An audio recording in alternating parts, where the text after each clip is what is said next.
नमस्कार, आप सभी का बहुत बहुत स्वागत है। मेरा नाम रुबिता लियाकत है और इस वक्त आप देख रहे हैं न्यूज 18 इंडिया पर आपका पसंदीदा डिबेट शो गूंज। क्या इंडिया गठबंधन अपनी आखिरी सांसें गिन रहा है? देखिए, इसके आईसीयू में होने के आसार तो 2024 के हरियाणा और जम्मू कश्मीर के चुनाव के बाद ही दिखने लगे थे, नो डाउट अबाउट। जैसे जैसे 2025 आगे बढ़ रहा है, इंडिया गठबंधन की पार्टियों में 36 का आंकड़ा और बड़ा होता जा रहा है। दिल्ली चुनाव पर मैं आपको डिटेल में आगे बताऊंगी, लेकिन इसका जो सबसे ताजा उदाहरण है, ये तस्वीर है महाराष्ट्र की। महाराष्ट्र के ये जो चेहरे आपको नजर आ रहे हैं, ये कल थे दिल्ली में। इसमें आपको दिख रहे हैं महाराष्ट्र के उप मुख्यमंत्री और महाराष्ट्र में एनडीए के प्रमुख घटक दल के नेता एकनाथ शिंदे, और उनको सम्मानित कर रहे हैं इंडिया गठबंधन के प्रमुख घटक दल के नेता शरद पवार। दोनों का एक मंच पर आना महज संयोग तो नहीं है। हमारे सूत्र अंदर की जो खबर दे रहे हैं, वो इसे कह रहे हैं ये एक प्रयोग है, एक्सपेरिमेंट, पॉलिटिकल एक्सपेरिमेंट। अंदर की एक और खबर जान लीजिए। इस सम्मान देने और लेने की तस्वीर से उद्धव ठाकरे बहुत नाराज है। उन्हें शरद पवार का यूं एकनाथ शिंदे को सम्मान देना पसंद नहीं आ रहा, क्योंकि शिंदे वही है जिन्होंने उद्धव की पूरी सियासत डावाडोल कर दी। अब महाराष्ट्र में चुनाव जीत जाने के बाद भी सियासत थम नहीं रही है क्लियरली।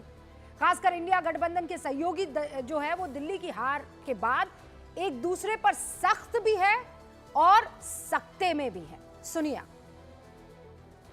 हम ये चाहते हैं कि अगर इंडिया गठबंधन में ठीक से डायलॉग रहे एक दूसरे के साथ, तो हरियाणा का रिजल्ट अलग होता, दिल्ली का अलग होता, शायद महाराष्ट्र का रिजल्ट भी थोड़ा बहुत उसमें बदलाव हो जाता। तो संजय राउत दिल्ली की हार के बाद इंडिया गठबंधन का भविष्य सीधे तौर पर देख रहे हैं। उन्हें बंगाल को लेकर भी जब पूछा गया तो इंडिया गठबंधन में एक दूसरे का हाथ और साथ पकड़ कर रखने की पैरवी कर दी उन्होंने। लेकिन दिल्ली की तरह बंगाल भी वो जगह है, मत भूलिए, जहां कांग्रेस असल में अपनी जमीन वापस पाने की जद्दोजहद में रहेगी। और यही आलम आपको बिहार में भी देखने को मिलेगा, पंजाब में भी, केरल में भी। और याद रखिए, अगला लोकसभा चुनाव 2029 में है। तो 2029 का मतलब कितना हो गया? आज से मोटा मोटी 1500 दिन, और 1 मार्च 2029 तक गिने तो 1478 दिन बाकी है लोकसभा चुनाव में। और इस बीच 5 राज्यों को छोड़ दीजिए, जम्मू कश्मीर, हरियाणा, महाराष्ट्र, झारखंड, दिल्ली, इनको छोड़ दीजिए तो सभी राज्यों में चुनाव होने हैं। तो इन 1478 दिनों में आशंका पूरी है कि इंडिया गठबंधन की रार बढ़ती जाएगी, क्योंकि यहां उद्देश्य मोदी से लड़ना कम, अपनी जमीन बचाना ज्यादा है इन पार्टियों के लिए। और इतिहास गवाह है कि ज्यादातर राज्यों में इंडिया गठबंधन के सहयोगी पार्टियां कांग्रेस की जमीन पर, यानी उसके वोट बैंक पर खड़ी है। फॉर एग्जाम्पल बंगाल का आप उदाहरण लीजिए। 1972 में आखिरी बार जब बंगाल में कांग्रेस जीती थी, तब उसके पास 49% से ज्यादा वोट शेयर था, 49%। लेकिन 2021 में जब पिछली बार बंगाल का विधानसभा चुनाव हुआ, तो वो वोट प्रतिशत महज 3% से भी कम रहा। सवाल ये उठ रहा है कि आखिर कांग्रेस का वोट प्रतिशत झटका किसने?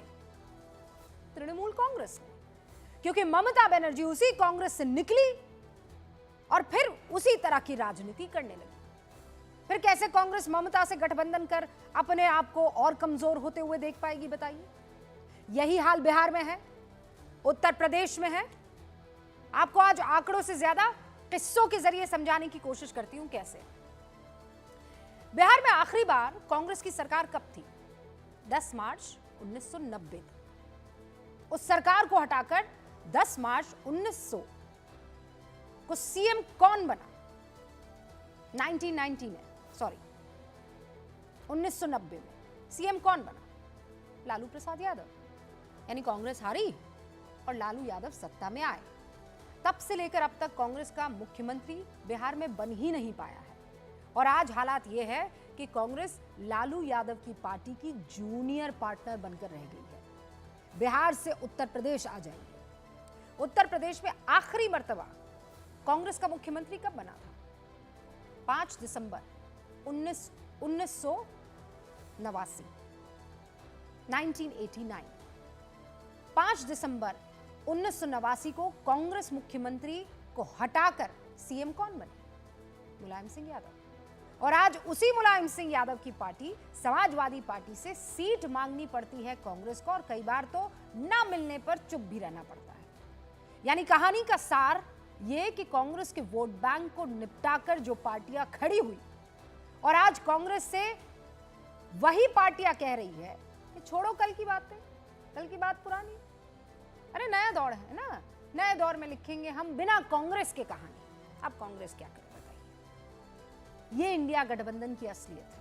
और इसीलिए आज गूंज में सवाल कि क्या इंडिया गठबंधन का अंत तुरंत होने वाला है या अभी थोड़ी और पिक्चर बाकी है? शुरू करते हैं गूंज।